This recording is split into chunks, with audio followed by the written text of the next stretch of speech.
not supposed to be like this. What are we doing? There we go. Hey, yo. Hey, morning, everybody. Morning, Good Mark. morning. I think there's literally no one here yet. Yep. So we'll give it a second. I want to make sure that we're up on the Facebook page though. Okay, great. Yeah, I try to monitor all the different streams while it's going on. Yep. And let's see what we've got going on here. All right, we are live on Facebook. How about the YouTube? So, yeah, there's two people watching. I think they're both you. Probably so. Yep. Hey, I got to get those likes up somehow.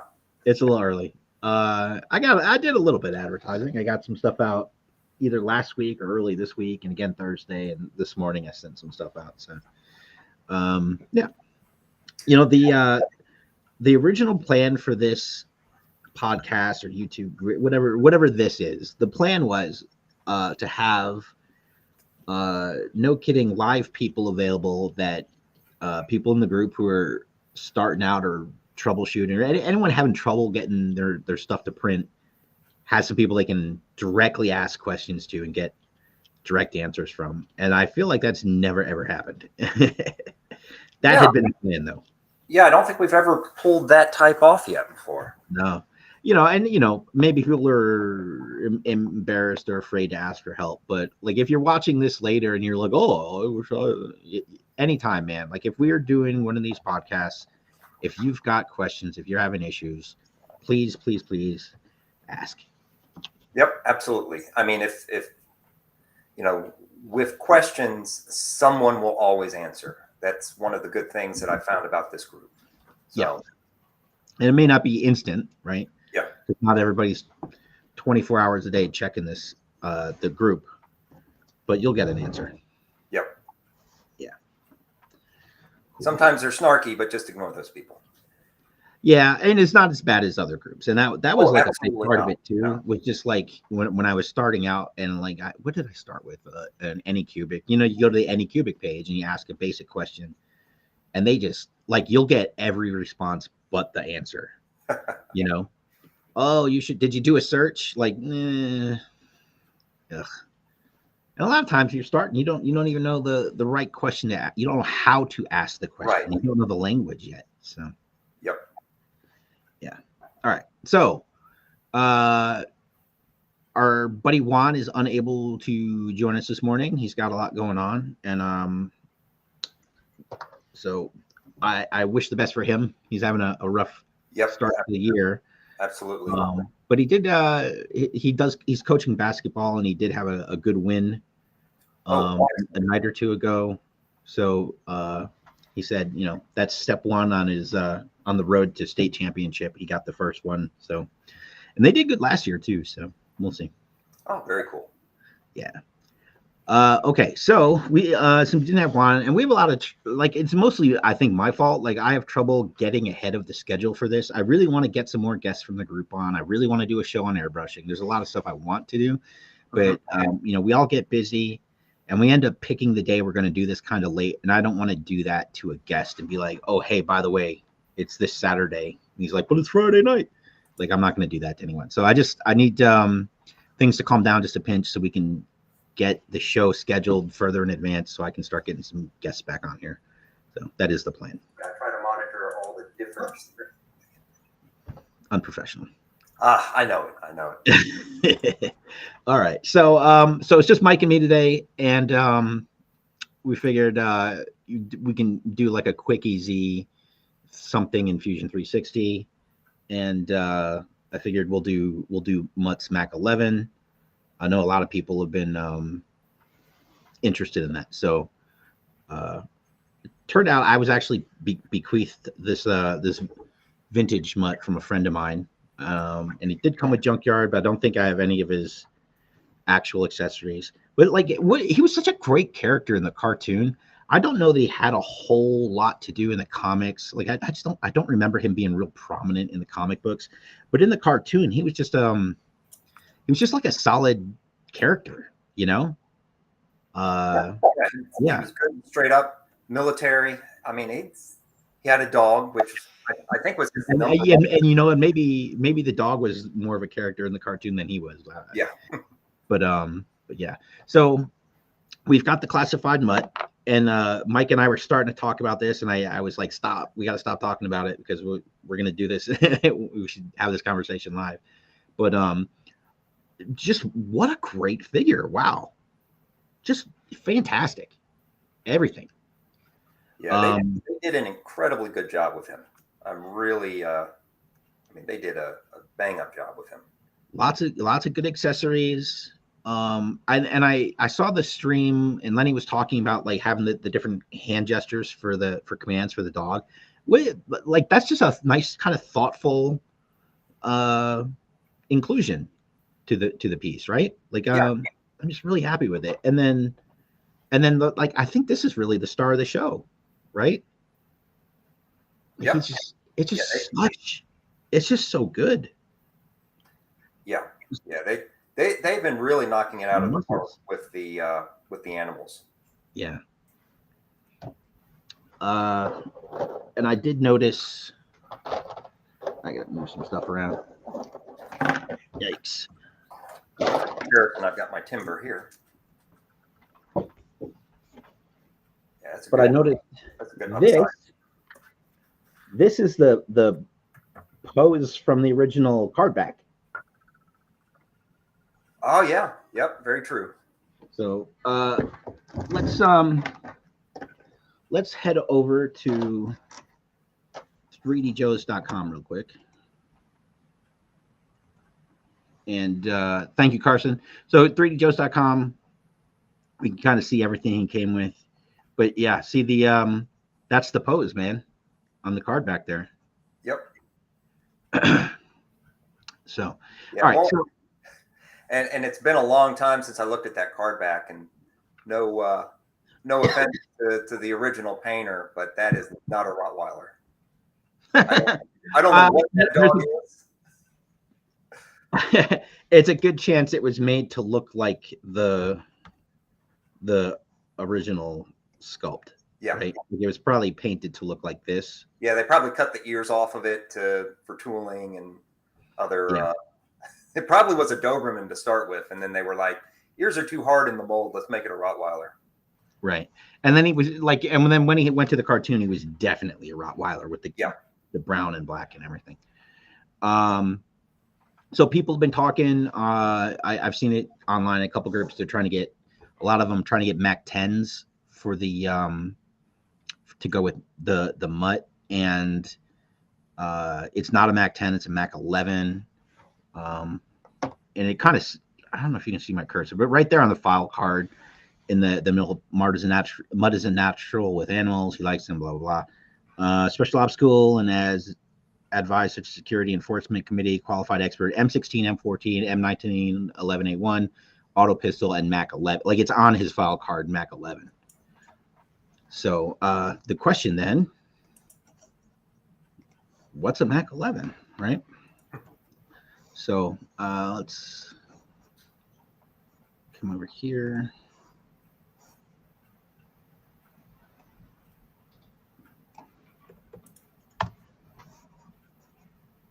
And this is what I do. I do a bunch of hard surface modeling for action figure accessories, and I end up doing all these, guns, and more guns. So the Mac 11, I love I like just hitting the Wikipedia pages because you can get a lot real fast. Long story short, it's a machine pistol or submachine gun. Same company as the Mac 11, right? Ingram Arms out of Georgia. It'll say the date. I always am shocked by when things were developed. 1972. Prototype and development in 1964. That's how old this thing is, man. But long story short, the Mac 11 is a subcompact version of the Mac 10. Like a subcompact Mac 10. So it's that explains why it's so damn small in the picture there. So basically we're making a miniature Mac 10, no stock, we'll do the suppressor. I'm not going to do the suppressor removable because it's so small. We're going to be 3D printing it. It's just asking for stuff to break to have something that small have two parts. So we're just going to do it as one piece. And if I finish that up quickly enough, Mike is very interested in doing the what did you call it? It's not a nightstick. It's got the loop on it. Yeah, I've been trying to figure out exactly what that is. I think it's more like a billy club. Yeah. But it's got the it's got the rope holder on it. So, they with the figure I mean, it's probably a more realistic weapon, but they gave him a PR-24, which is a side-handled baton. Mm-hmm. But it's just good to, I always like to have the actual accessories rather than some of the modernized ones. Yeah, and there's nothing at all wrong with this, except that his hands don't grip it real well. Yeah. So what I'll do is, if we get to it, I'll make the grip thicker so he can hold it better. But yeah, there isn't much to it otherwise. All right, let me change up what I'm sharing. All right. Yeah, my other complaint with it is just from a toy point of view, they gave him an accessory that he's not going to use very often, yet didn't give him any place to store it. It would have been so easy for them just to add a loop to the belt that would have held it. And then hang it off. Yep. And he's got like a little, I don't know if it's mace or a flashbang. He's got a little grenade on the back of his belt, and you can hook a loop around that probably. Yeah, my guess is that's dog spray. It's got some, I can't tell if that's, my eyes aren't good enough to tell if that's actual writing or just gibberish. Oh. Yeah, I took that as a break in the pattern. I would need my reading glasses. Yeah. I forget, there's a special formulation of mace for dogs. They call it race, I think. Yeah, but would Mutt be spraying Junkyard with mace? Well, maybe that's what gets them pissed off. Okay.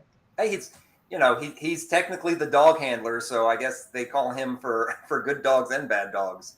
I remember the PSA where he had to where he had to protect the kids from the dog. So maybe it makes sense. Yeah. All right. So let's get started. So I'm gonna bring in, since we're doing this as, where did I put it?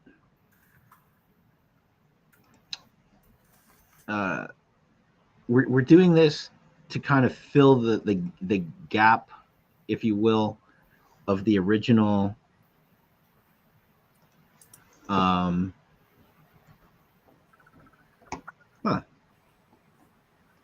going to base this design on the original gun. I would say if it's a JPEG and it needs to be a PNG, I think. Canvas, computer, desktop. So I go out of my way to make sure I'm prepared. Here we go.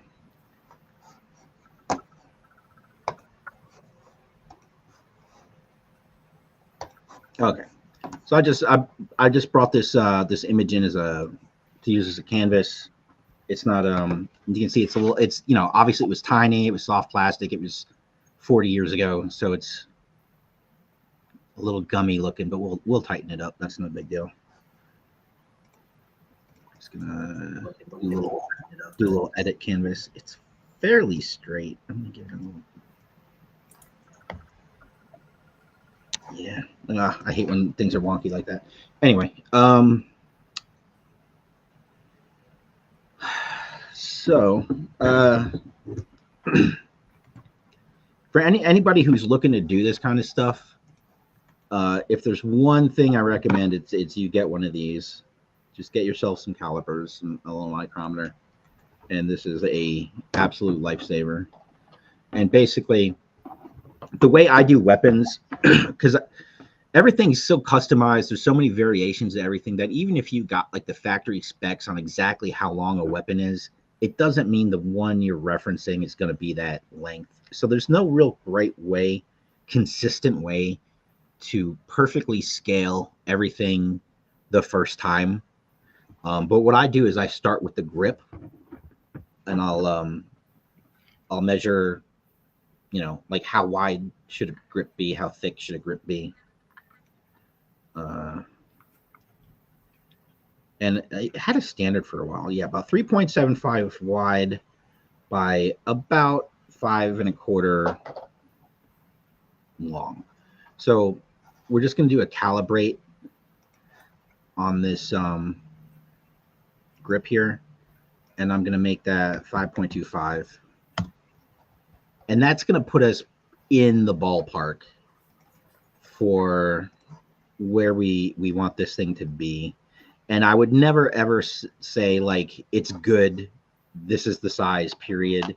I always rely on doing a test print to find out, and putting it in the figure's hand. That's the other thing, to see how it looks. It's an eyeball process.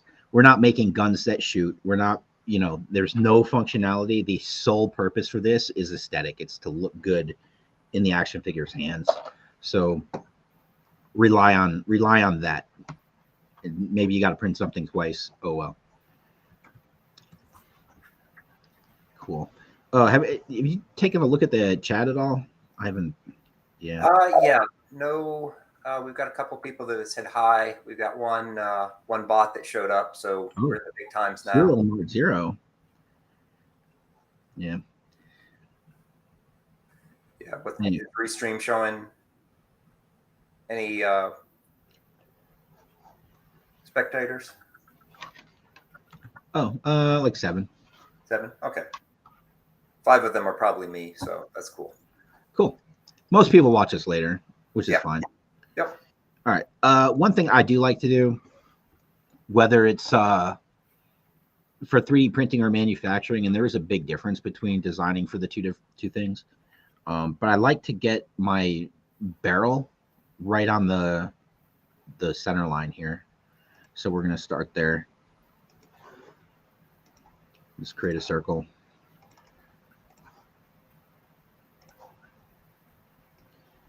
Yeah, when I'm designing for something that's going into a mold, there's a lot of rules that I follow to make it as quick, easy, and painless for the factory as possible.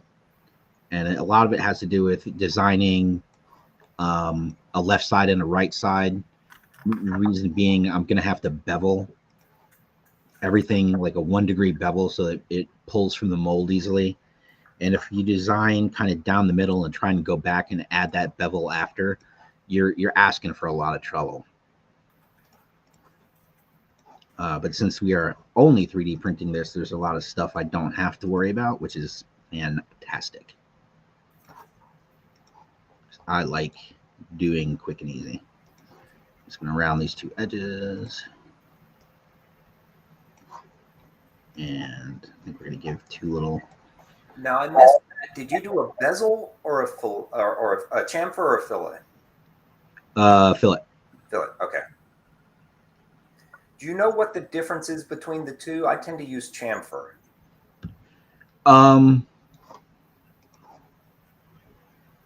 No, so the fillet is round, and the chamfer is like if you had a router and you ran a piece of wood through it. Well, that's not even true, because they do round ones. No, the fillet's round, and the chamfer is like an angular cut. Okay. And as an engineer, by rounding it, we add strength a lot of times, and it's just not how you design. You don't like, even if you do the chamfer, you've still got 2 sharp edges that, especially if it's going into a mold, I would have to go back and fillet those. So here's what we're talking about. Let me undo. So we've got this sharp edge here, and that it's sort of no good. It's not good design. It's not appealing to the eye. And it's definitely, if it went into a mold, like the engineers would change this if it was going into a mold. So if we were going to do a chamfer, which is just this guy right here, we sort of round that edge, but we've still got 2 sharp edges that then still need to have a fillet added to it. like that. So it's just part of mold making is they do not want sharp edges because it just tooling that's too hard, I think. Yeah, it gets stuck in the plastic gets stuck in the Yeah, it's harder to pull out of the mold. There's a bunch of issues, but nothing professionally designed and made out of at least plastic, but most materials, things don't have edges like this in the real world. Things have a fillet like this. And it's part of, like, if it wasn't like this, it would end up like this over time as that sharp edge kept getting hit by things.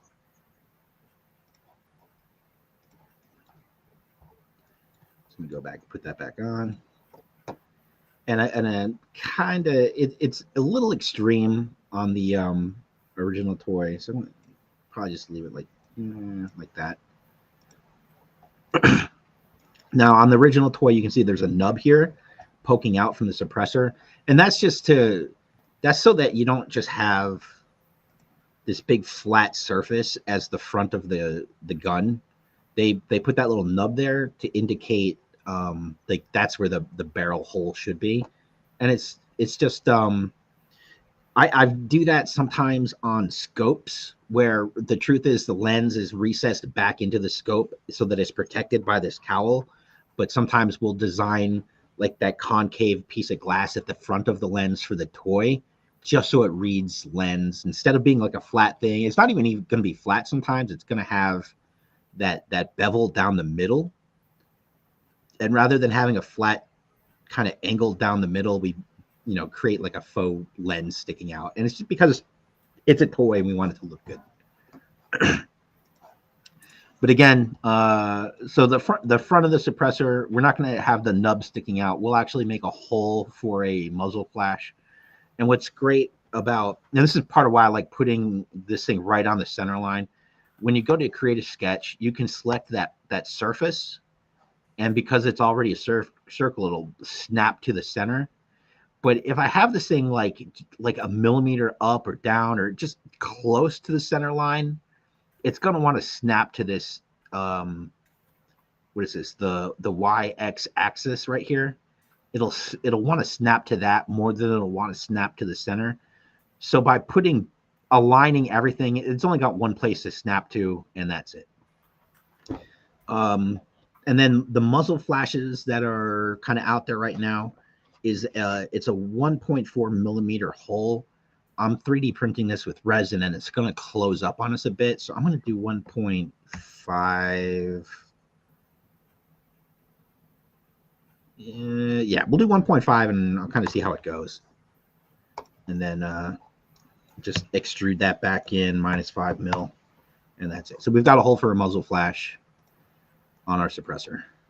Now, sorry, I missed that. What was the diameter of that hole? Is that the standard?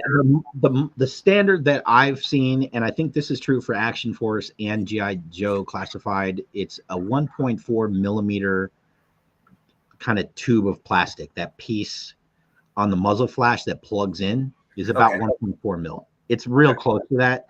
It might be like 1.372 or, who knows. But 1.4, you're probably good. And you know what? I need to do this too. And then I like to, down here, give that a little fillet as well.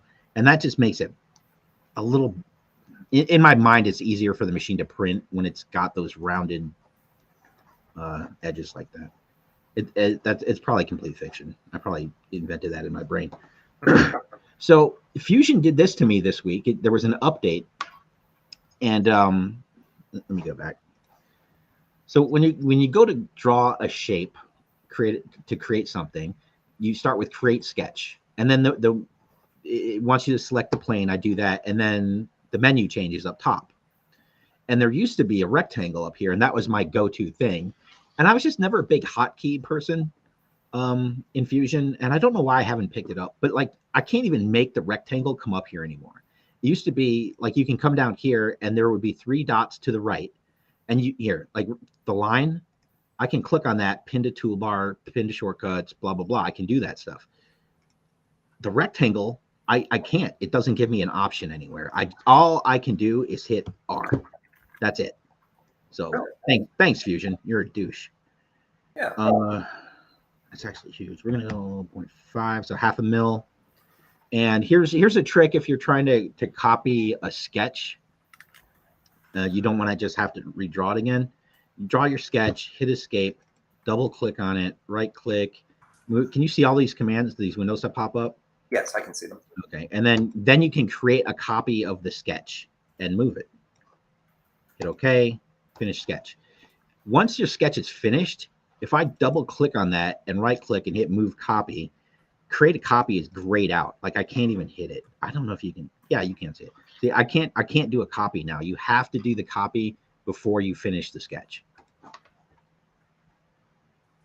And then we're going to split face. And I really wish this, I should be able to click both of these, but you can't. You got to do them one at a time. That's my biggest complaint. So because those two rectangles were part of the same sketch, once I did my split face and hit OK, the sketch disappears. So I have to come over to my sketches and turn it back on. And now because I've manually turned it on, when I do my my split face again and hit OK, it's not good. Oh, it did. Look at that. They changed that too. Oh, it didn't fucking do it. Did I do the same one twice? Probably. Try this again. Split. Oh, yeah. Split face. Select this fucking thing. Boom. There we go. Yeah, and see, now it's still there. Okay. So I have to manually turn it off. Anyway. And then we're going to just offset face a little bit here to give it these little grooves. So the trick with this, we've got this cylinder. Where I click on these faces is where the arrow to make the adjustment's going to be. So if I click in the middle here like this, and I shift and click this one and hit offset face, my arrow is here in the middle, and that's no good. So I'm going to click near the top so I can easily do like a click and drag. And I'm actually going to do, no, that's fine. Right there. And I did a split face, so this is all still just the same body. So I can easily grab my fillet tool and click these faces, and it will allow me to do the fillet on both sides of these faces at once, rather than selecting the line.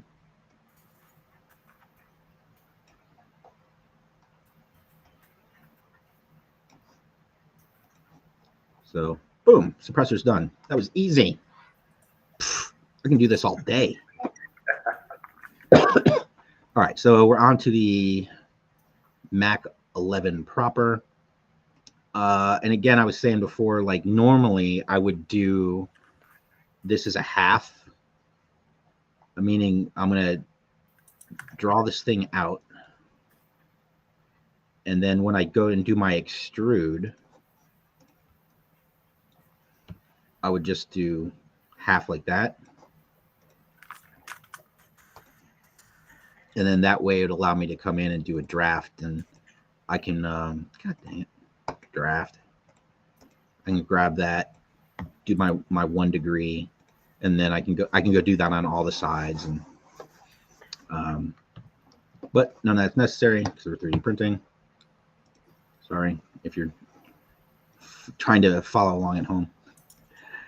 All right there. New body. So anytime you do an extrude, if what you're extruding passes through a pre-existing shape, it's going to auto select cut. And so I end up hitting new body often. But you want things to overlap. We're working with solids. This has to be one solid piece that holds water when we're done. So it's pretty important that you've got a little bit of overlap before you combine all your pieces together. So I've done a couple of Mac 10s now, so I kind of know what it's supposed to look like. So that's a little bit of a cheat on my part. I don't know how well you can see the canvas below there, but I kind of know what's going on. And again, we're trying to we're very much trying to mimic the original toy rather than like get an exact perfect Mac 11.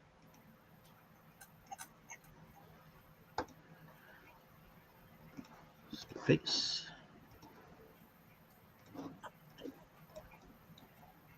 Oh, shoot. So there's my problem with doing things one way and then like not doing it that way. It's like I'm gonna forget steps. So I forgot to split the face on the other side, where normally I would do half and then just mirror the half.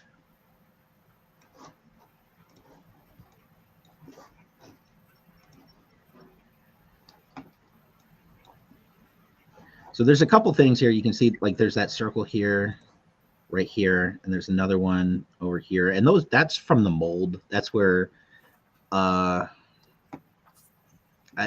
what would that be? That's where my guess is that's where the plastic was injected into the mold. It's from the side though, which is odd. I would think it'd be along the seam, not the side. It's kind of odd. It is, but they may have been doing it like a tray of parts. But yeah, you're right. I mean that. I wonder if it was a. But there's no break points at the end, so that's got to be where the plastic was injected. Yeah. Yeah. I mean, like my first thought was maybe it was I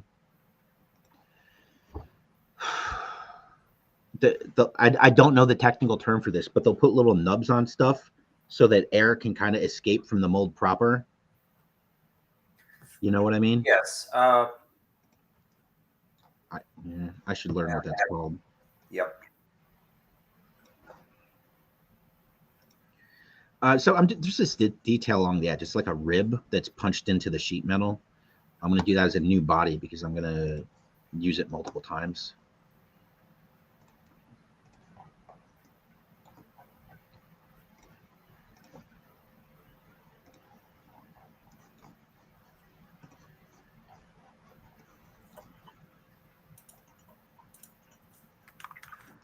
So I want to make sure that I leave a little bit of space like right there so that I can grab this edge later and make this whole rib longer, shorter, that kind of thing. Okay.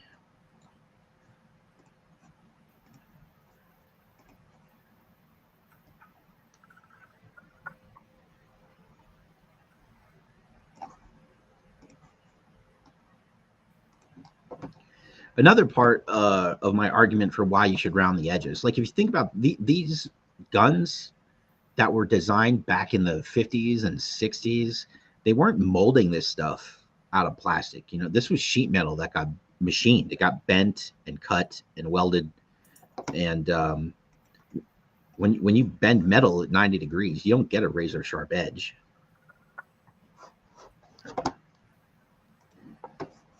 Ugh. What is up? My mouse is acting weird. I don't normally work on this computer with this mouse. A little different. Okay. There's a selector here that's absolutely huge. I am going to go take a look at actual Mac 11s real quick. Yeah. So one thing I just want to mention about your designing for 3D printing is it also is going to depend on what type of printer you're using.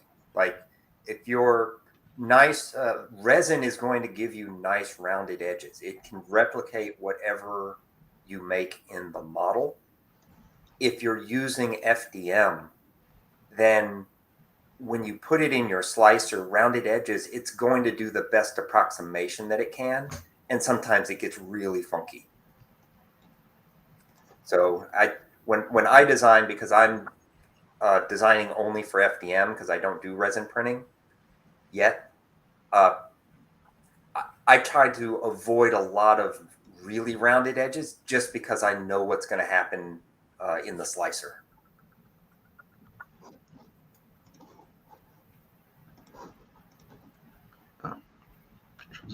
So here's a trick I use. This is a selector switch. And it's kind of like for your thumb. It's right above where the trigger well is going to be. You can see it. It's molded into this thing here, but it's just that's too much for me. Like my suspension of disbelief isn't working with that. So I've moved it forward. I'm going to make it a little smaller. but so this is the round part of the switch, and then there's a nub that's going to stick out. So I'm going to grab the circle as my surface. I'll hit R because that's what I have to fucking do now. And there's a center rectangle, and I can center it right there. Do one of those, and then it's going to creep up this way. So I'm going to grab this whole thing, and I don't want this round edge there. I want square edges because it's just easier to work with. And I'll do my extrude, and I guess I'll go symmetric because we want it to push through the side of the gun here, but also come out. So you can see where the shade, it changes the shade right there. That means it's cutting in enough.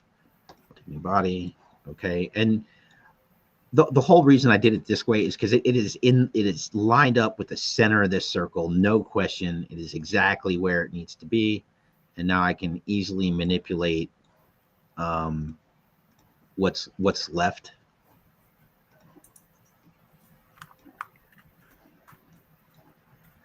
I'm gonna bring that in a bit.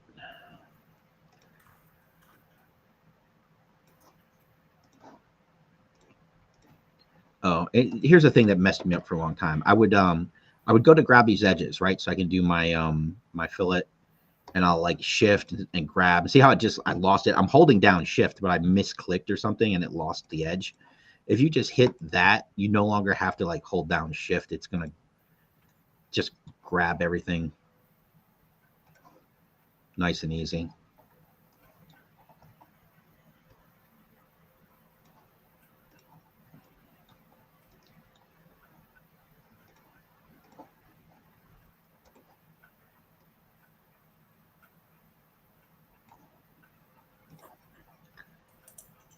And what am I doing? Move around that. So I need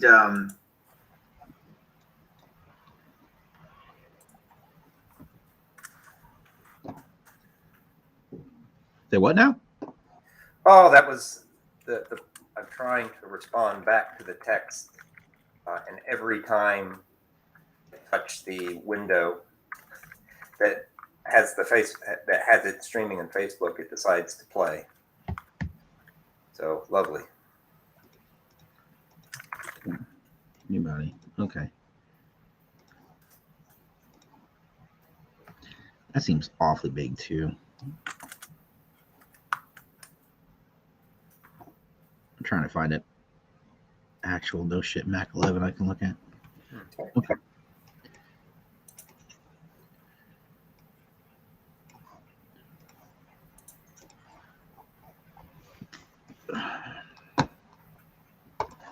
Just because I'm a nerd for detail. I mean, this is going to be like almost imperceivable to the human eye.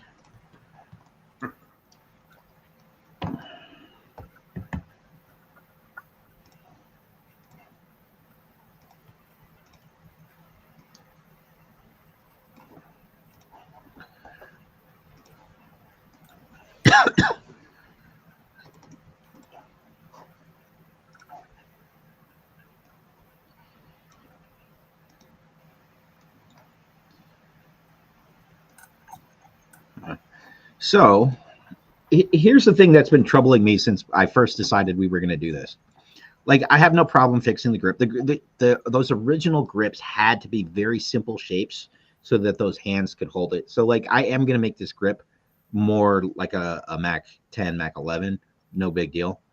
Up top, what should be up here is a rear sight, a front sight, and then the charging knob or handle, right? There should be 3 protrusions on the top, which is really what I think I'm gonna do.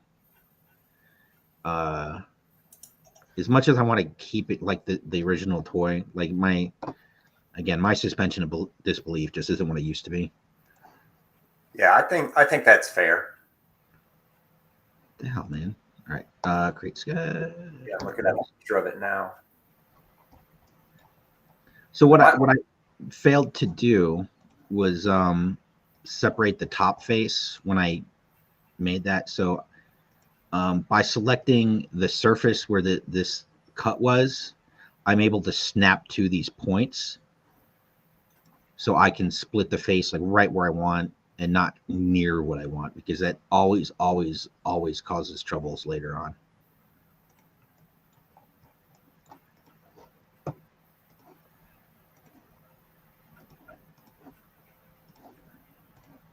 And I'm just going to bring this up. See, fuck you.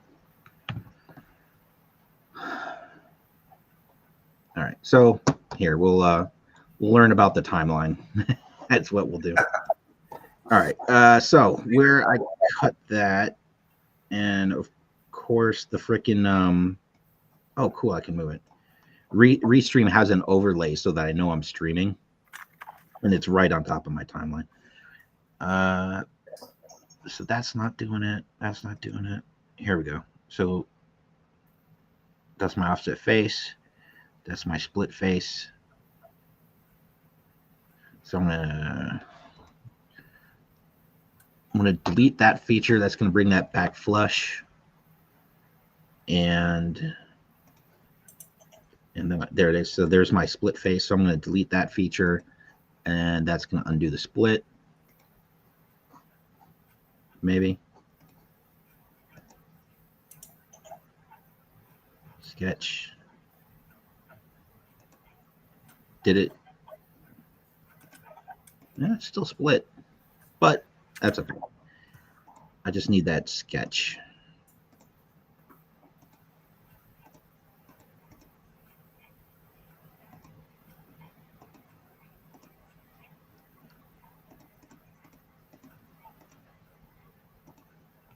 All right, stop being highlighted, you punk.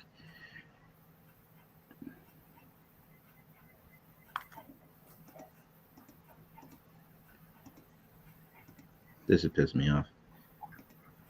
Okay, that's that one, and that's that one. Okay, so it's this guy. It's being weird. All right, so we're gonna split face. So it's man, this thing's acting weird. I hate fucking with the timeline. All right, Yeah, that's the face I want to split. Split face, that one. Splitting tool, this. Okay, cool. That did it. So now turn this off. I can grab my faces. Sorry about that. Things don't always just work, you know? Cool. But there we go. I needed to do that little bit up top there. So front sight. It's like they're doing two things with one thing here, because the front sight is all the way up front, or should be.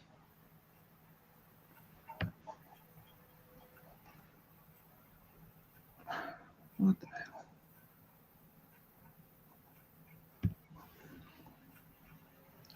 All right, here we go. Now we got it.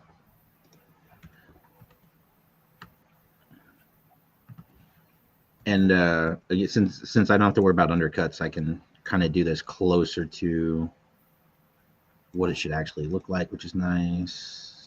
Body, symmetric, okay.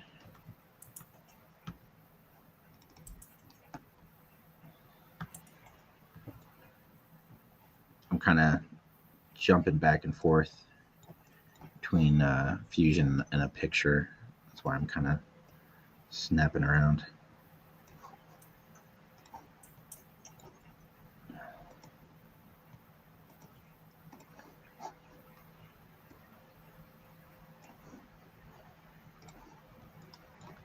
Anyway, so once this is done, like I'm gonna put it up on I'll probably put it on Thingiverse, but we'll also put it up on in the webs on in the Facebook group, and we'll do it I don't know, wherever I usually put stuff. So this file will be available to all you guys, and do whatever you want with it. So I don't want these to be too thin.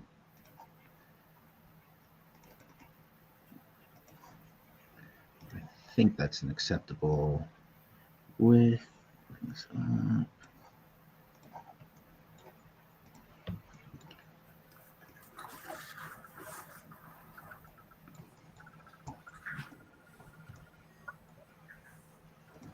Yeah, and this is made by they cut a piece of sheet metal and they bend it into shape.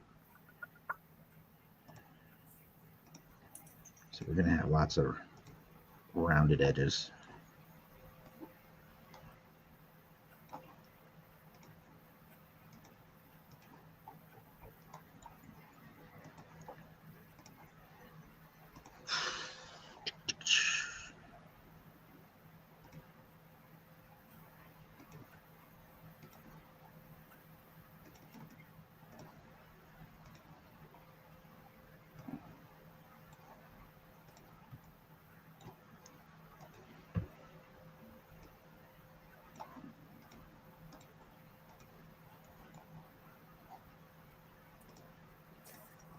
Yeah, I'm really disappointed with Fusion that, and you mentioned it earlier, that they always assume that you're doing a cut rather than a new body or an addition. Well, yeah, and at some point I really want to just like talk to one of their engineers again, which I did a while back. Like when I hate when you go to do something and it puts the little window right here. And like if I'm doing like multiple things in a row, like it'll keep putting that little window right where I want to click on the next thing. Right. Time and time and time again. And it drives me fucking insane.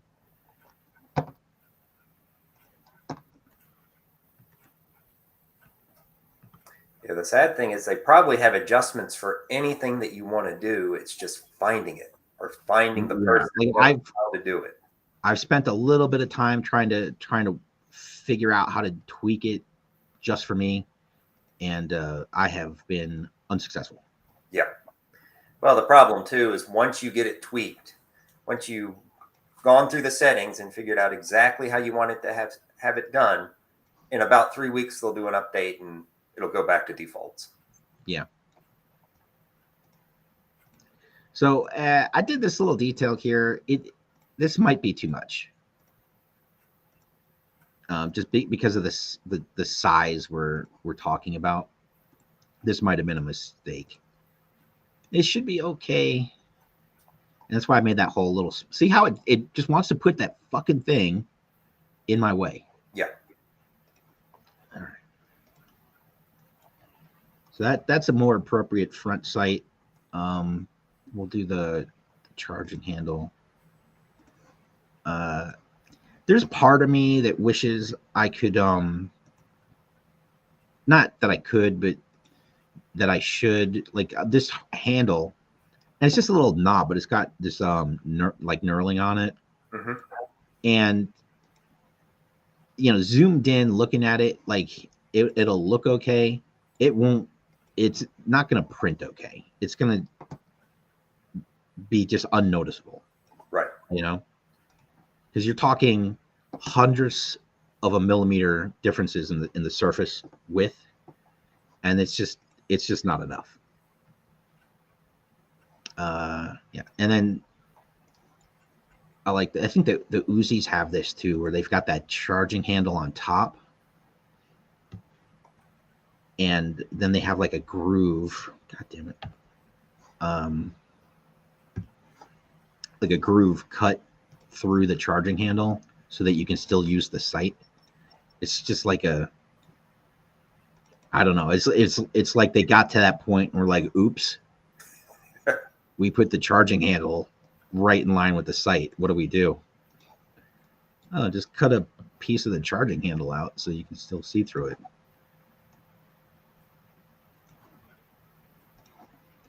That might have.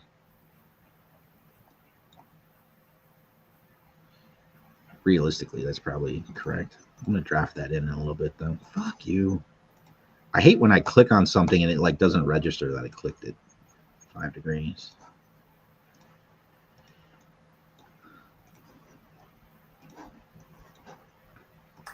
Yeah, we got a comment that they did that on the Thompson also, right?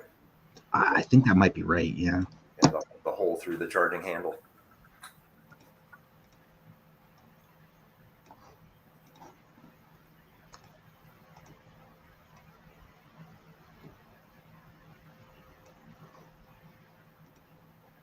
So realistically, this thing should be raised a bit and then have like a smaller little cut at the bottom where it recesses into the gun. And the problem with that is that because we're printing it, I would have to support the knob separately when I print it to make that work. And I don't think it's worth it.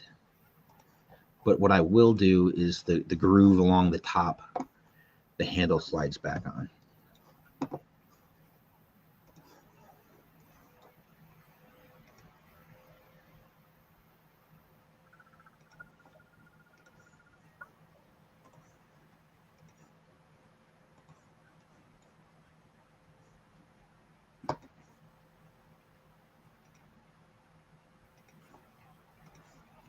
Okay, so split face.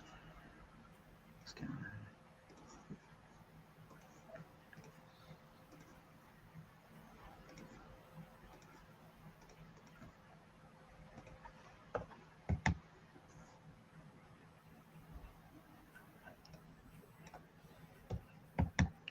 You son of a bitch.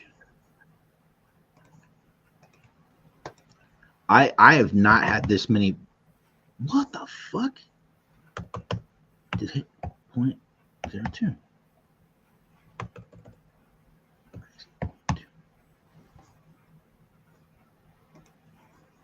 This thing's just being weird on me. Yeah.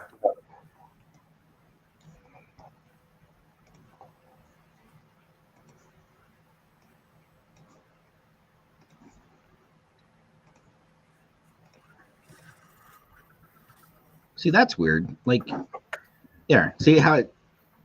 Yeah, it's odd that it's still two shapes, even though you did a single extrude. Well, it's because the face is split. Oh, okay.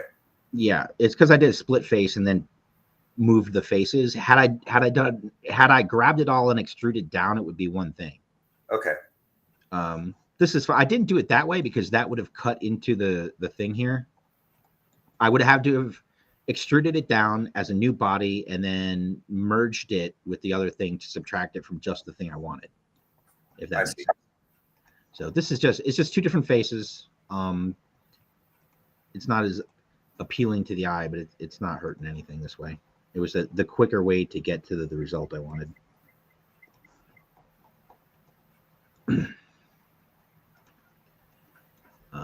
Okay, and then the rear sight is very much like the Mac 10. Although I'm not gonna put all the holes in it.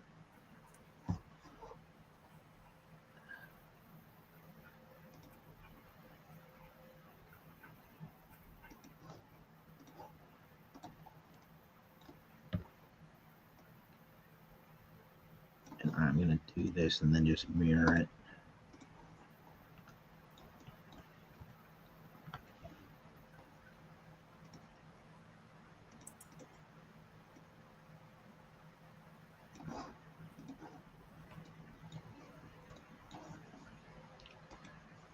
This is like mirror more than anything else. I'll click on it and it won't register that I clicked.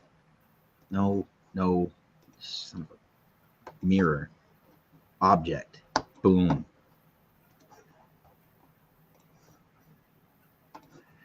It used to be that when you hit join, when you mirrored something, it would join anything that was touching it. It would join together, and it doesn't do that anymore. It'll only join it. It only joins it to the thing you are mirroring, which is nice.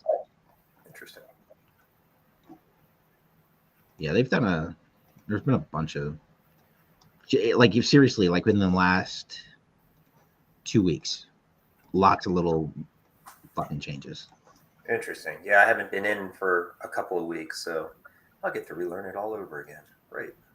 And it's not so bad. It's not that bad where you're relearning everything, but like when you expect things to work a certain way and they don't, like that's annoying. Yeah. Yeah. All right. There is a little circle cut over here. It's kind of weird.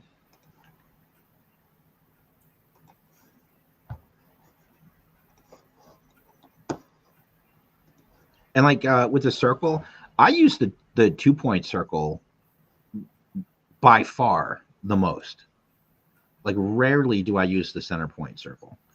So I'd love that to be the default. If I could figure out how to make that happen. Hmm.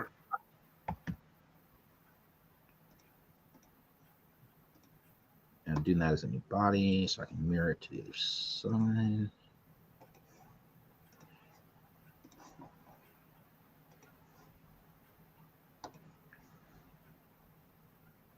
Let's do some cuts. I like that I don't even have to sweat like how deep the cuts are. It's kind of nice. What the shit? What? Dude, it's acting weird today. You say like I'm trying to do a fillet and it grabbed the face on the other side of the object. That's weird. Yeah.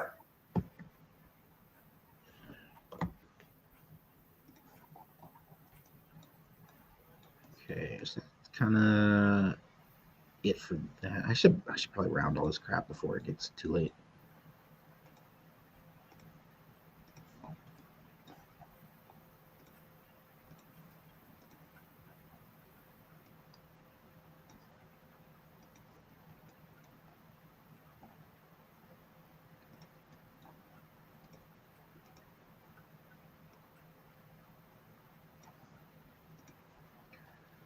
I'm gonna be honest, I'm impressed that worked. I didn't think that would work. Oh, it didn't. It didn't work. That's why. Oh. Good call, Ben. I thought it. Yeah, I thought it was snapping. Yeah, see, it's like snapping right there at 45, and I need it to be like 45 point something. God damn you!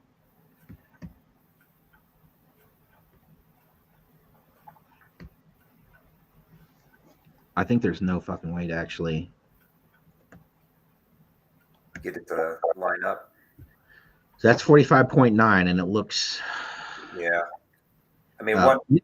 I'm stupid. Here's what we do. I extrude that. Fucking idiot.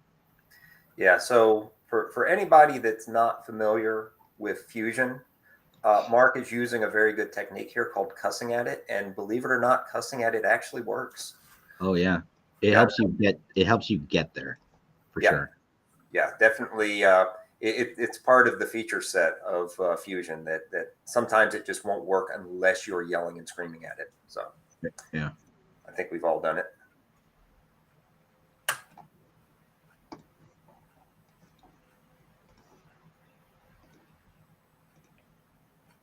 Come on.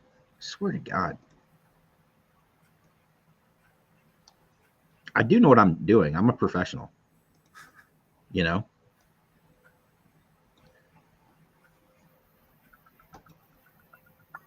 You just sometimes, especially when you're grabbing tools off the top, I feel like a lot of times I end up like clicking 2 or 3 times before they select. And I don't, maybe it's my clicking technique somehow. Cool. All right. Over here, this is where we make the big bucks. This is over on this side.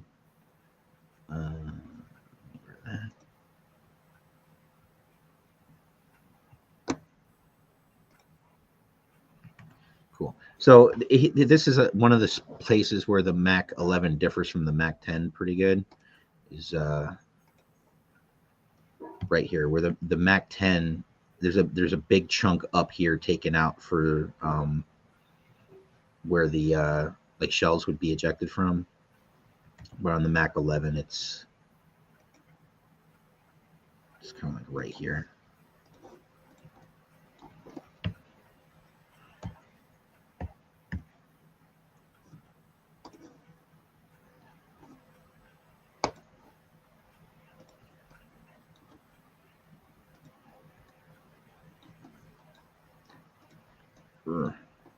So, we had started talking about Mutt before the show, and I like threw my little fit about how we need to stop talking about it and save it for the show, and then we never had that conversation. Yeah. I don't have an issue with the accessories. Like, I think they're all appropriate. They're all things that make sense. They're not exactly what the old figure came with, but like it makes sense that he would have an M16 or M4, whatever they're calling this thing, and a regular pistol. Like that makes sense for like a Mac 11. It doesn't make sense. Yeah, but it seems to me, well, for the value of the toy, it kind of surprises me that they just don't throw that in. Obviously it's an extra tool that they would have to do, but when you look at Mutt, you think Mutt needs his Mac 11 because that's what people are associated with it. I love the gun that he came with. Don't get me wrong. I mean, it's a really nice. Is it the same one that like Grunt? I feel like it's a reuse of a tool. My guess is it probably is. I think they've been, smartly, they've been using a lot of reuses. The only thing I don't understand about their reuses is why are they giving so many people shotguns that should not have shotguns? Who else had a shotgun? CoverGirl, Hawk. Well, she never had anything. No, but would a vehicle driver really have a shotgun? I don't Uzi would make more sense, or a SMG. Yeah. But I don't know. They seem to be going all in on shotguns, and I don't understand the tactical purpose. Was CoverGirl's shotgun a reuse? That's the thing. I don't think it was. I think she was the first one to use that because it wasn't Flint's. I never saw Falcons. You never saw Falcons? Did you? No, that figure. I had Falcon pre-ordered, and then when I saw that head sculpt, I was like, nope. Yeah, I couldn't do it. So, at Joe, I don't know if he's posted any pics of it anywhere. At Joe Fest, I scanned Carson's head, and this is like we're breaking down. Everyone's trying to get their stuff loaded into their cars, and I stole him for long enough to scan him. Okay. And I was talking to Chris, who no shit just paints so well, and he offered to paint it for me, and he had created a kit for Falcon. It was like a replacement backpack, head, web gear, and gun. And the plan was he would throw all his kit onto the Falcon figure with the Carson head that I did, and then he would paint it all up. Oh wow! And because it's us, it took us until mid-December to get all that done. But he did it, and Chris got it in the mail, and we were hoping he would have it in his hands by Christmas. I don't think he was even home. Like if he'd been, I don't think he was there. Like if the package had arrived 2 days before Christmas, I think he still wouldn't have gotten it. But like a day or two after Christmas, he finally got his hands on it, and he knew something was coming because we had to verify his address, but we didn't tell him what. But he finally got it, and like holy crap, like Chris can paint so good, man. Yeah. He's incredible. Yeah. So happy with it. But I don't know that I've got Chris sent me pics. Maybe I'll post one up. Okay. Hey, Chris, if you're watching, is it cool if I show a picture of that? He's probably not watching. Yeah. What am I doing? Actually, that's a good segue into what you mentioned before stream. Do you want to go into that? Oh, yeah. So, thank you. Mike, you're the best. So Chris and I will be running or doing the custom class at Joe Fest this year. So John Russell from Kentucky Fried Toys, the Dime Store Legends, he's been doing it for years. I don't even know how long because I haven't been kind of active in the community long enough. But he's not going to do it this year, and so Chris and I are. So it was kind of Chris's thing, and I just very much wanted to be a part of it, and so he's been kind enough to let me work with him. Yeah, so I'm super excited about it. Who's let me give me a second to kind of see what's going on. What do we got? 8 people watching. Yeah, this isn't a major spoiler for anything. So yeah, so we'll be kind of making the rounds soon to kind of talk more about this, but it's going to be a classified slaughter. And the idea is similar to how in the 80s he turned heel and was kind of like an Iraqi sympathizer. The idea is, like Dr. Mindbender got a hold of him and stuck him in the brainwave scanner. So he's like evil Slaughter. He's like a Cobra Slaughter. And so it's a throwback to the when he was a wrestling heel. So, a beret. It's kind of like a similar look to that. So anyone doing the class will have to bring a Slaughter figure, and then you'll get all the accessories that we're making, and Chris will show you how to paint them real nice. So it's a beret, it's a belt, and the belt's kind of like Chris is goofier about the belt than anything else. The belt's pretty cool. It's a vest, beret, vest, belt, and then a really ridiculous non-real world gun. So it's gonna be pretty cool. Oh, that'll be a fun one. Very nice.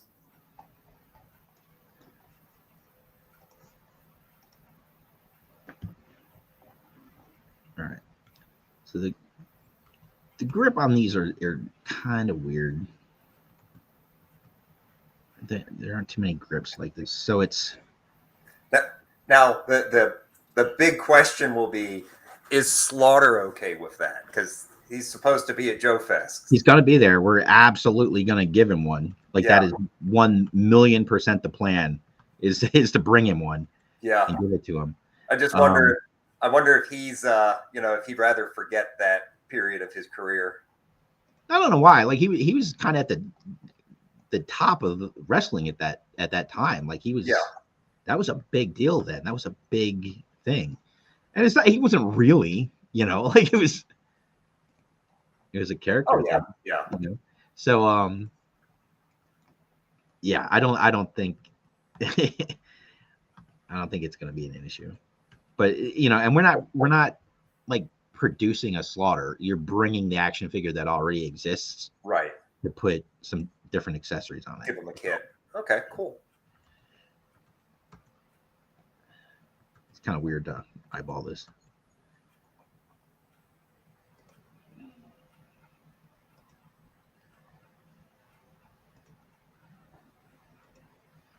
And I have learned over time, it's much easier to make things very square to start with, and then round them out. And it's just Fusion. It won't tell you this, but Fusion has some preferences about what kind of shapes it likes to work with.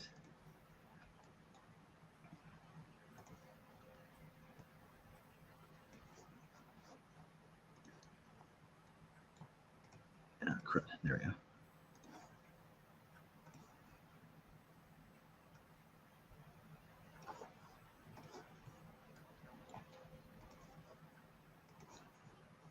How are we doing on time? We're at we're an hour and 15 in. That's not too bad. So 12:15 here. Okay. Do you have a hard stop? Nope. Okay, cool.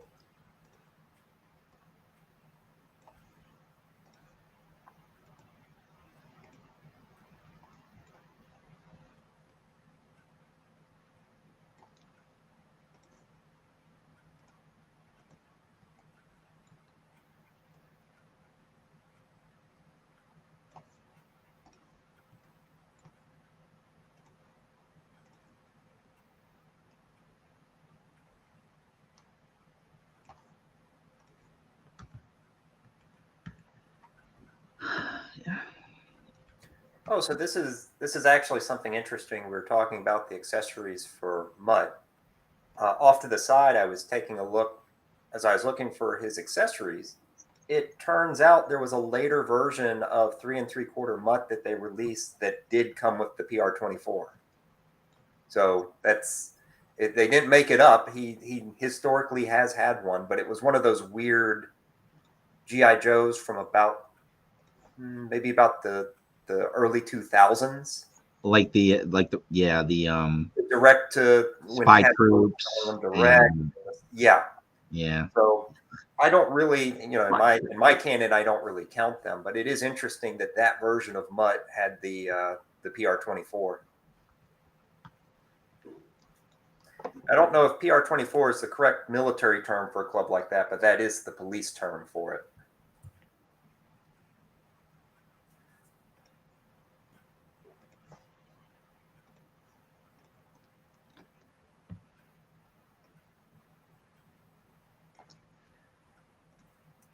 I like doing. I for some reason like one of my favorite things is always doing the trigger guards, and you got to they've got to be exaggerated a bit because of the scale. Uh, but I don't know. Maybe because I always do them near the end, so they make me happy.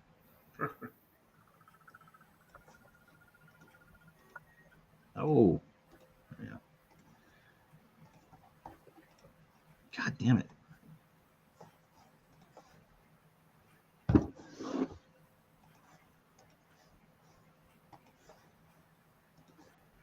Ridiculous. Ah, froze up there for a second.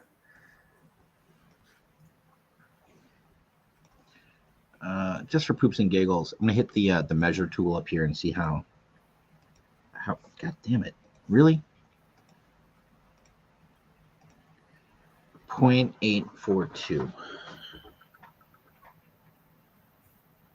I think I need this to be a millimeter, so I'm gonna make it a little bigger. Okay.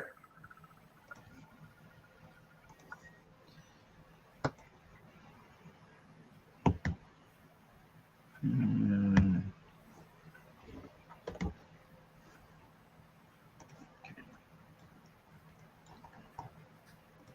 One thing that drives me nuts is like if I'm gonna round the outer and the inner, like you can't do them at the same time because it doesn't look right. Here, so this is a what not to do. But see how that's Oh yeah. just terrible. And there's a way to do it in Fusion if it's just a drawing. If you're up here working with just I think it's Surface.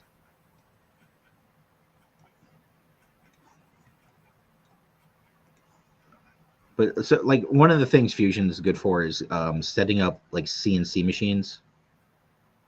And so there's a function in there that's really good at creating like that type of a corner without it looking like ass. Hmm. I wish if there's a way to do it working with the solids, I don't know what it is. I would love to. If anyone out there knows.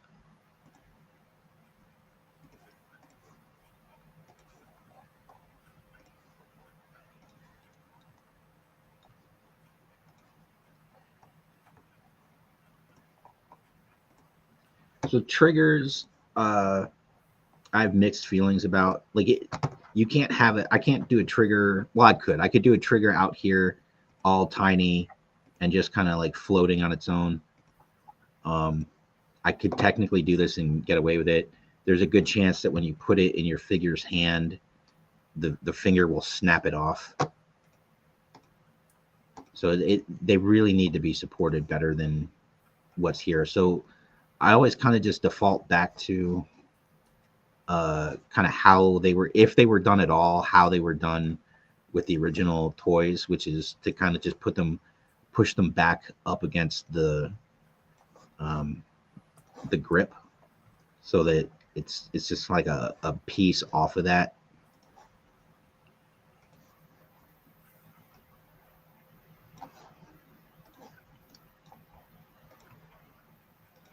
So what I'll slide this back. I just wanted to, for the sake of discussion, kind of put it out here.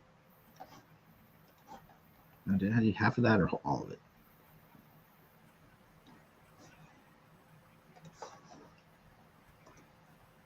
Half.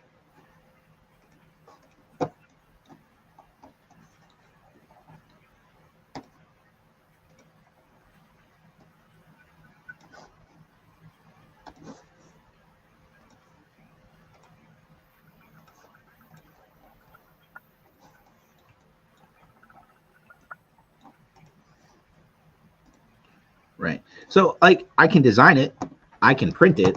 I have no faith that this trigger is going to survive being put into the hand of a figure. Yeah, especially these hands are so hard.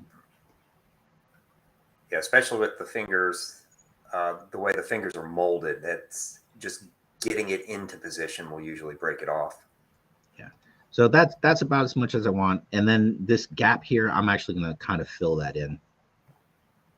I could push it back further. Let's do that. Let's see how it looks. What I normally do is fill this gap in here and just have it recess the back. But let's see if we can just kind of flush it up. What the shit, man? I swear to God.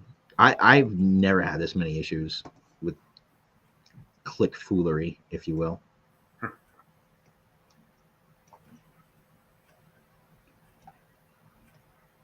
I can live with that. I can live with that.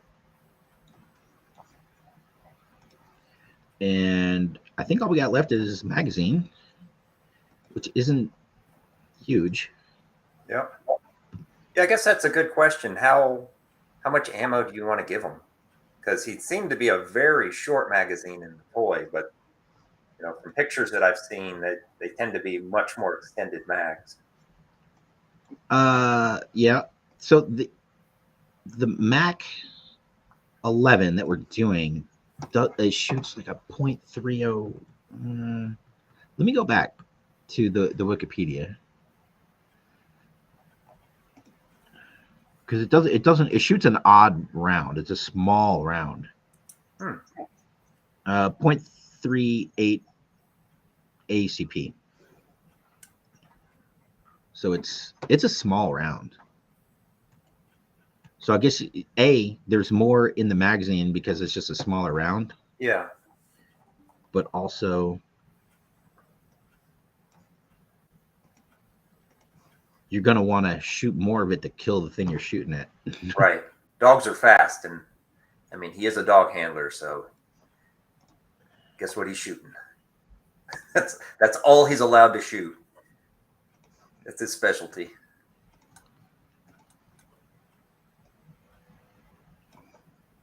Let me just undo. So somehow, when I did that extrude earlier, I did it as a cut, which is not what I wanted. There we go. New body.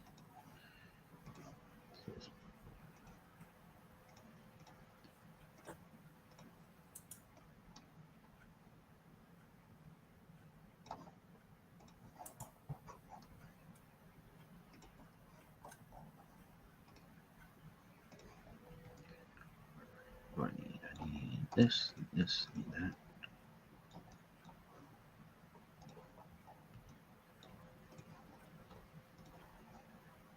All right, I think we're done. Let's take a look. I think that's it. That hits the silhouette pretty well from the original. I wiggled what's on top there. Obviously added trigger guard. But we're there. This is it. It looks good. So group it all together.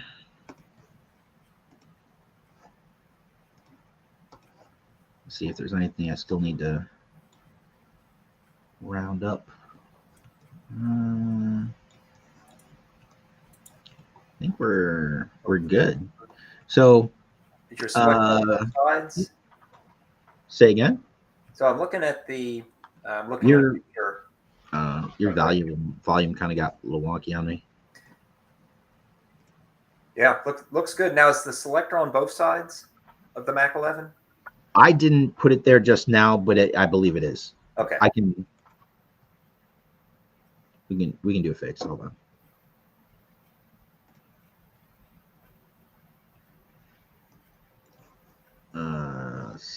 Undo.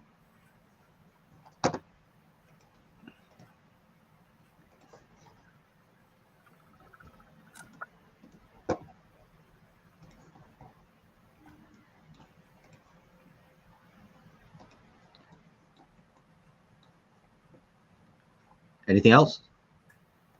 I think that's it. Cool. All right. It looks good. I like it. Yeah, it's you know, it's pretty basic.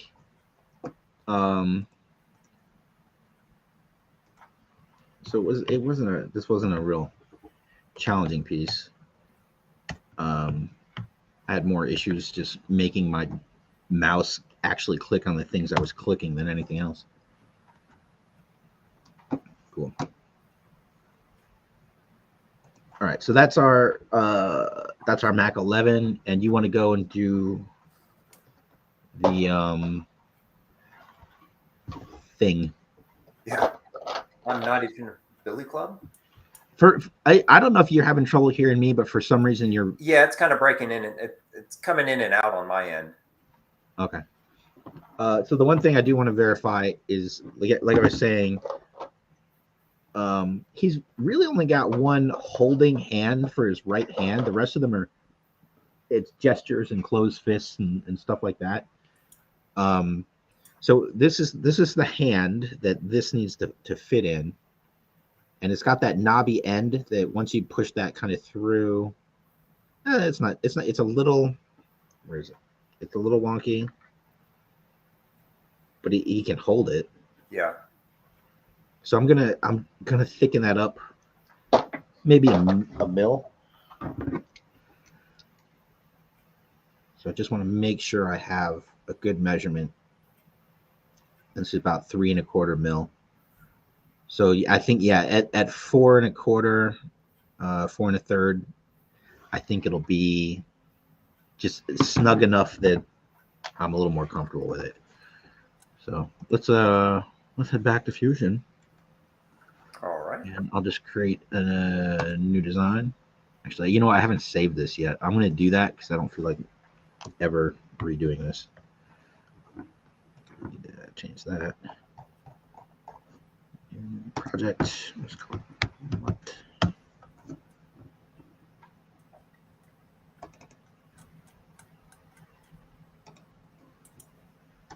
All right. I think I'm going to basically use this as a guide. Yep, that sounds good. Basically, just the stick and the cord handle. Yeah. So this thing as is, 3 1/4. So we'll do 3.3. Make it just a pinch thicker.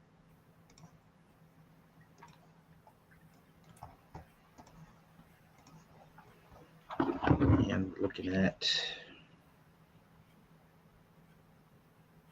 about 53 mil in length. So then extrude 54. Is that wrong? You know what I mean? Let me go to 3D Joe's.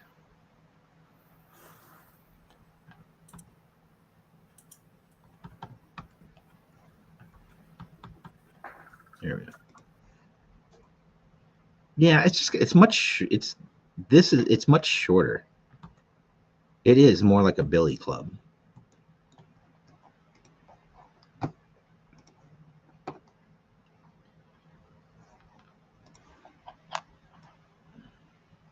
What was that? All right. You dropped for a second there. Yeah, I've been having some internet issues over here. Not sure what's going on. Okay. So just reset my USB wireless hub. Let's see if that keeps it a little bit more solid. All right. The grip on this is about 12 mil.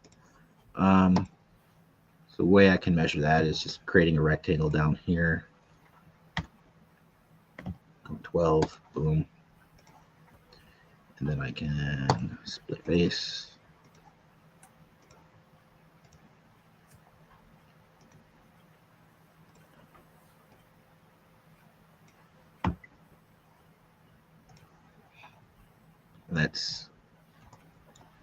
That does not look right.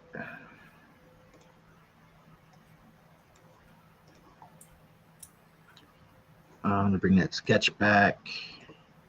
We're gonna do a split body.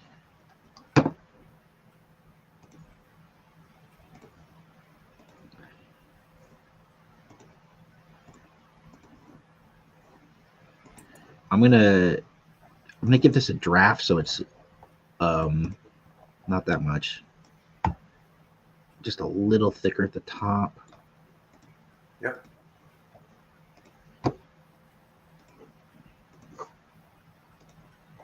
Again, like we're making this to look pleasing. And that's just 1 degree. Look how drastic that is with a 1 degree. Yeah, that's crazy. All right.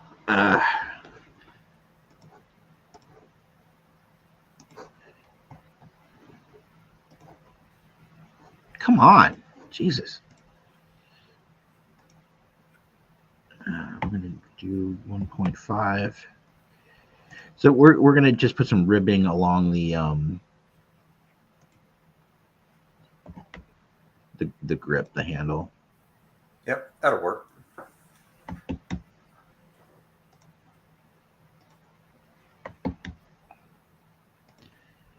I don't have a super quick, easy way to do what I'm doing right now.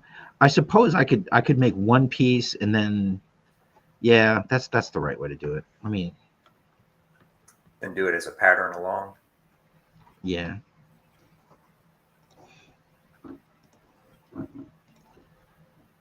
Yeah. Like with everything, there's more than one way to do everything. Yep. So sometimes like your first inclination isn't always the right one. So let's split face.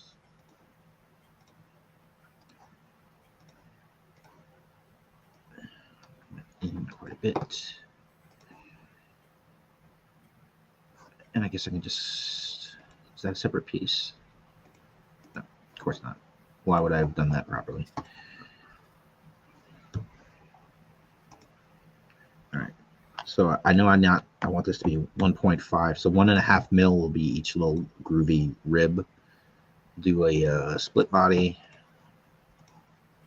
This guy. Okay. I want it to come out almost as far as the top and bottom, but those are going to be kind of like hand guards. So about right there, that's still going to give us a better fit in the hand, I believe.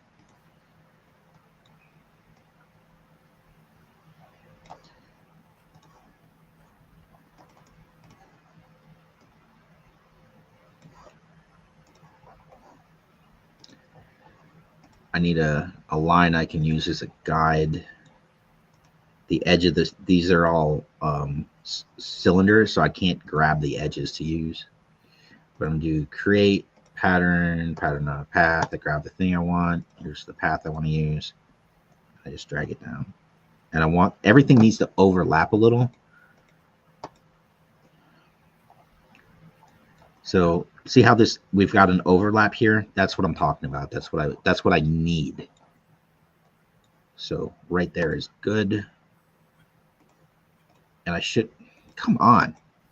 I should be able to grab all these, merge them together and grab where they meet and then round that with the fillet tool. So there.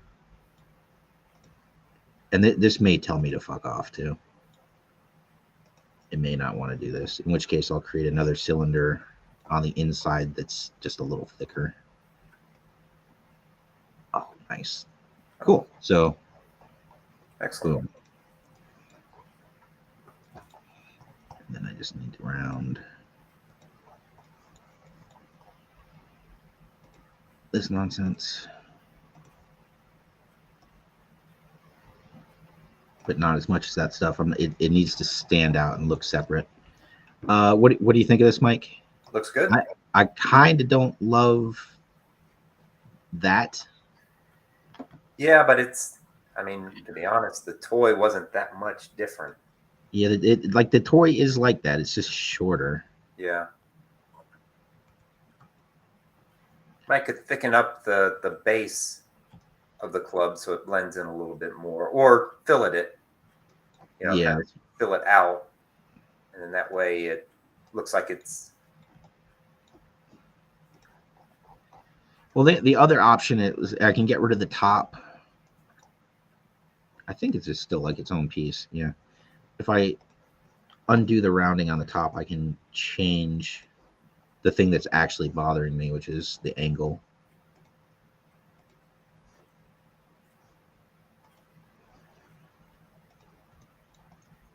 So I'll make it, instead of it being 1 degree, I'll make minus 0.5.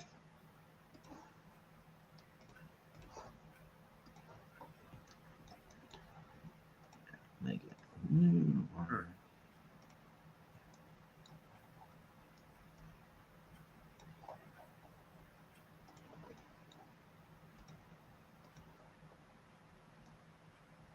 Hey, here's a question for you.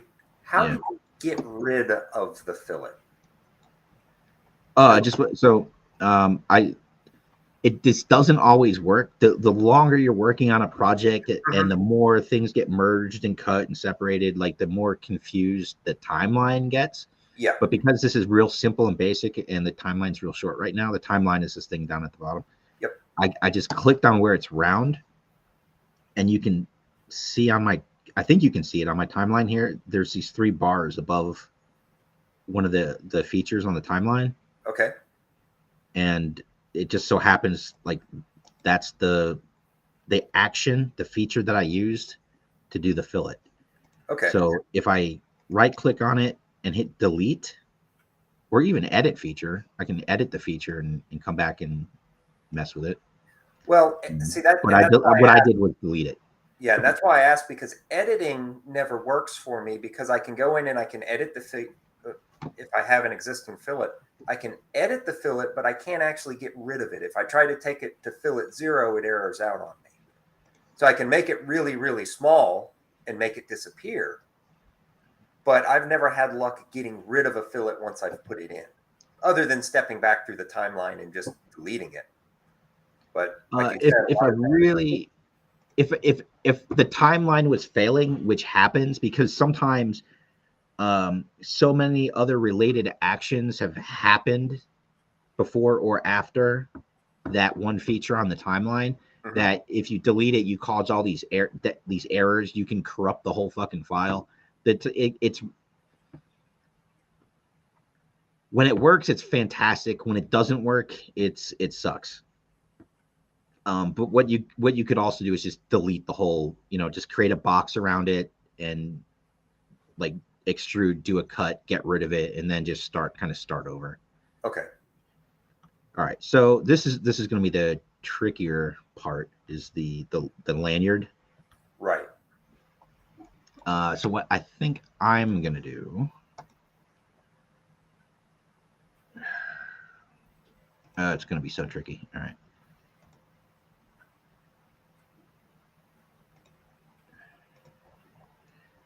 I don't like using this tool.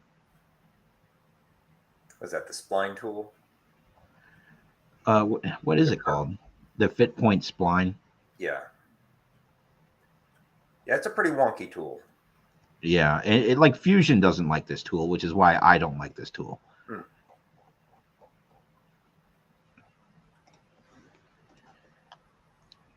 All right, so I will create a pipe.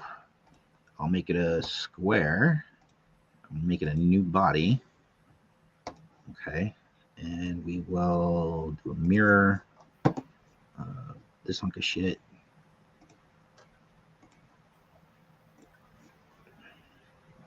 Sure, we'll join.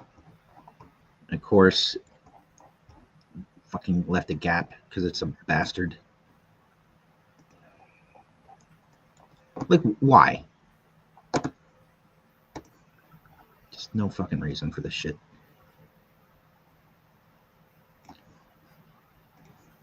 All right, so what I will try to do is an extrude.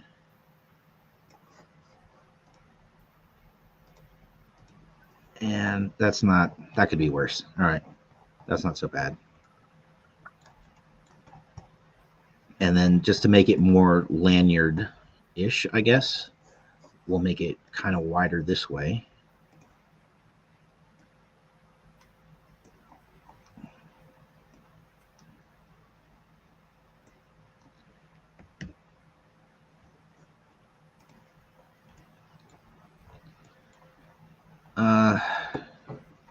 I don't know how much shape the original had, if like it like wiggle side to side.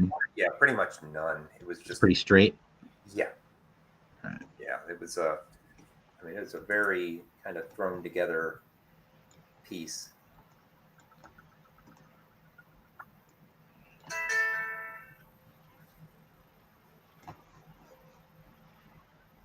That's a lot more than I wanted it to be.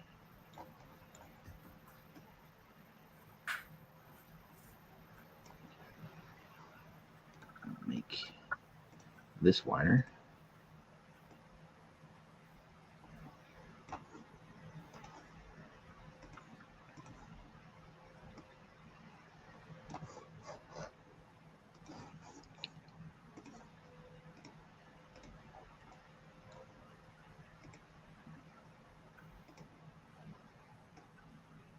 Yeah, that bullshit where they met is preventing that from working. I see. So I gotta fix this shit.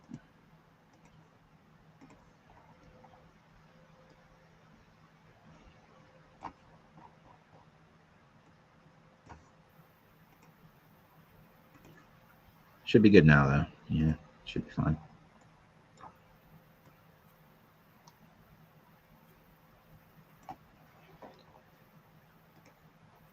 And that's kind of it. Yep, nice. Cool. So we'll just merge all that together.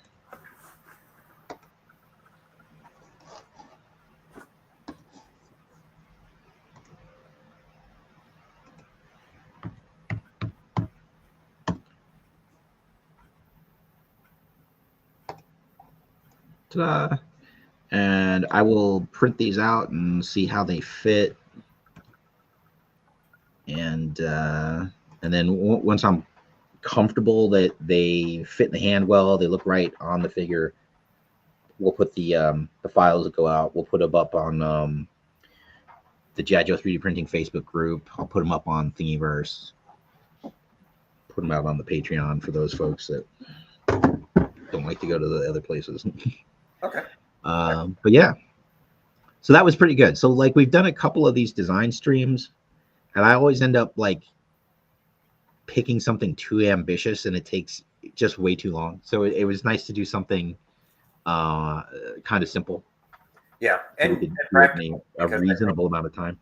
Yeah, definitely practical, because I think a lot of people are looking for that gun for Mutt. So what I might do, what I'm in my head thinking of doing, is the printing the club in like F69, which is a what's the rubbery stuff? Not ABS, TPU. It's like a TPU type resin, and that way the lanyard will have a little give. Okay.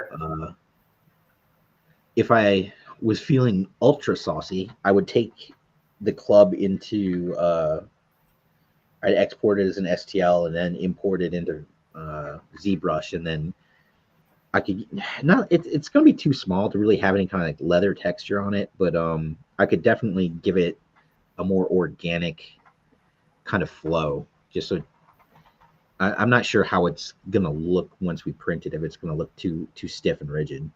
But if I wanted to soften it up and make it look like a flexible piece of something, I would put it in ZBrush and do it that way. I was gonna say like it's gonna take me 5 seconds. Maybe I'll do it, but I don't have my the Wacom, the touchscreen. I don't have that here right now, so okay. I can't. but maybe I'll do that before I put the file out. We'll see. So cool. Hey guys, thanks for checking it out. If anyone's got any questions, I think now is kind of the time. Yeah, Ben had one quick question about, can you merge the vertices in Blender? Yes. Yeah. Yeah, that's definitely a thing, because you can grab the individual 2 points and just boop, put them together. If I had drawn the whole loop as one loop, I could have solved my problem. I wouldn't even have had the problem. That would have just been it. But I wanted it to be symmetrical, and I didn't feel like that T-spline tool is the devil. So I wanted to do as little with it as I could. So draw in my brain, only doing half of the loop was the way to fix that. Me having to deal with that goddamn tool. Yeah. I think I really avoid that tool. Yeah, I think the other problem that happened there is the pipe tool. It will stop at the end of the line, the spline. So right, yeah, like it's a 90 degree to the spline, not a 90 degree to the axis. Exactly. So that's another. I could have had it go further, and then like at the axis, I could have cut it, so that when I mirrored it, it would have flushed up perfectly. I could have done it that way. Yeah. So that's just one thing to know about the pipe tool. I run into that problem a lot trying to, because like if you're trying to do like a line as a feature on, say you're putting in lines on a piece of sheet metal kind of thing. Panel lines, right? Panel lines, exactly. Yeah, here, if the line is not a right angle to the surface, then the pipe doesn't cut. You get this little nubbin at the end where the pipe didn't go all the way through. It's very annoying. So let's. So, God damn it, you. There we go. So here's how we do panel lines, and I think we went over this in one of the streams we did. I think when you did the shark, we might have gone over panel lines. So I made the surface is where I'm doing these lines.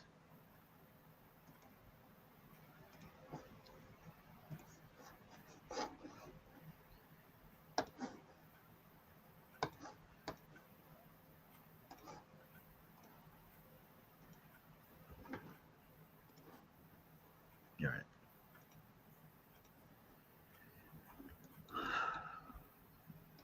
So I'll create a pipe. I need it to be a circle. We'll just do 1 mil, and it's going to be a cut. And then I'll come back and I'll do another pipe over here and do another cut. And what happens a lot of times is you end up with, well, see, now it didn't do it. Maybe they kind of corrected it. What would happen often is you'd get a like an artifact kind of where these meet. And it didn't, of course it didn't do it because I'm trying to demonstrate it. Yeah. So maybe they just fixed how that function happens. Because it would always have this artifact, and the workaround would be to group everything and then subtract it as one piece. Mm-hmm.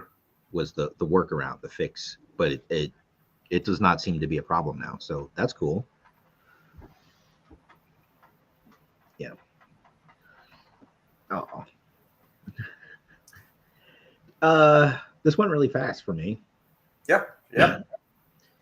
I don't have a solid plan for the next one yet. Okay. I would like to get back into this being a decent routine, like once a month. Yeah. February is going to be a busy one, so we'll see. Like at my house, it's like 3 birthdays, an anniversary, a holiday. Like it's just a lot. Okay. But we'll figure something out. Man, what do we want to do? Do we have a pressing topic? Like last year, like after the holidays, we wanted to do so you got a 3D printer for Christmas. Now what? And we did that, and we had talked about doing that this year, but then it just didn't happen. Right. I still really want to do airbrushing. Yeah, airbrushing would be good.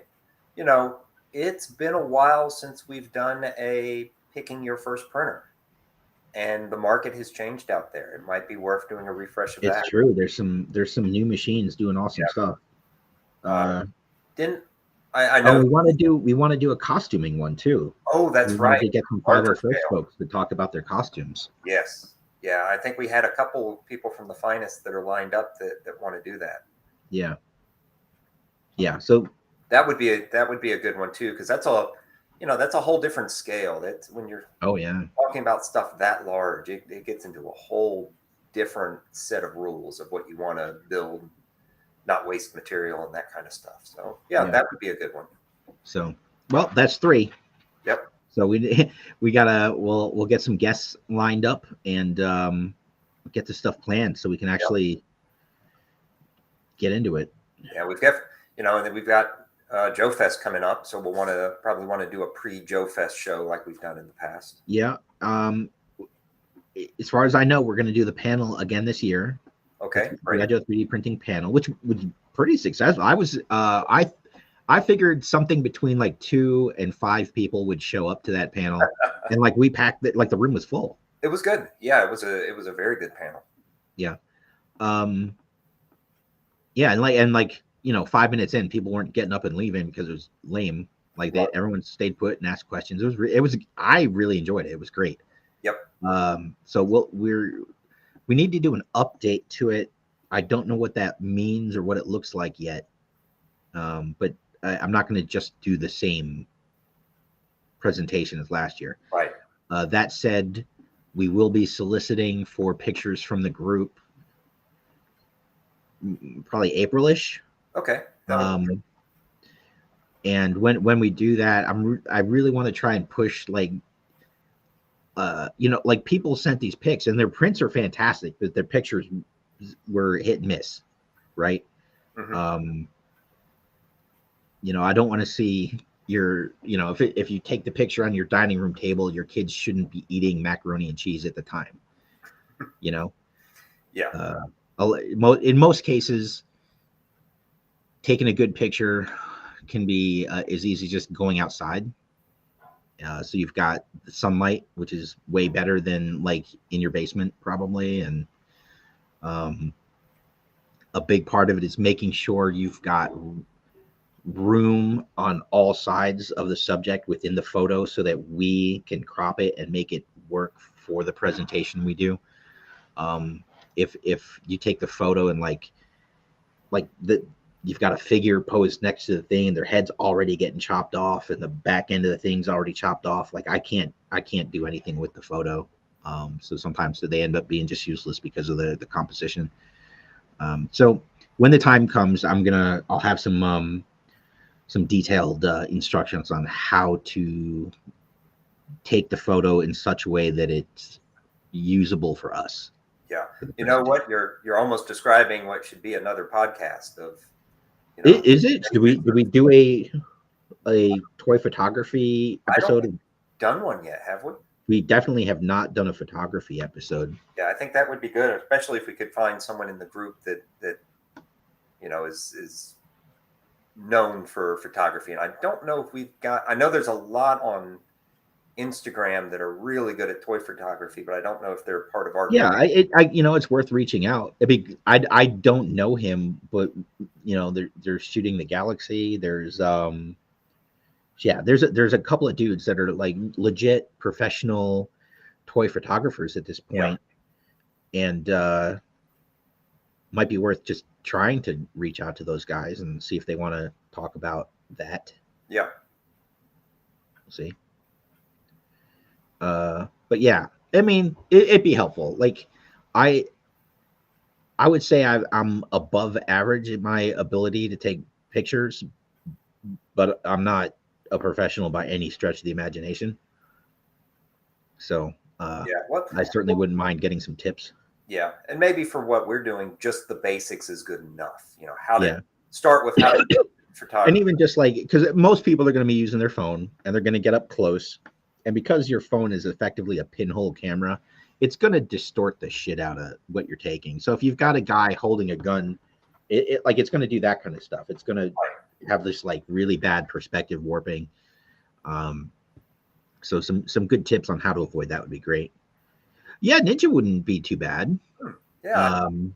Seems like a good guy. I've never talked to him directly.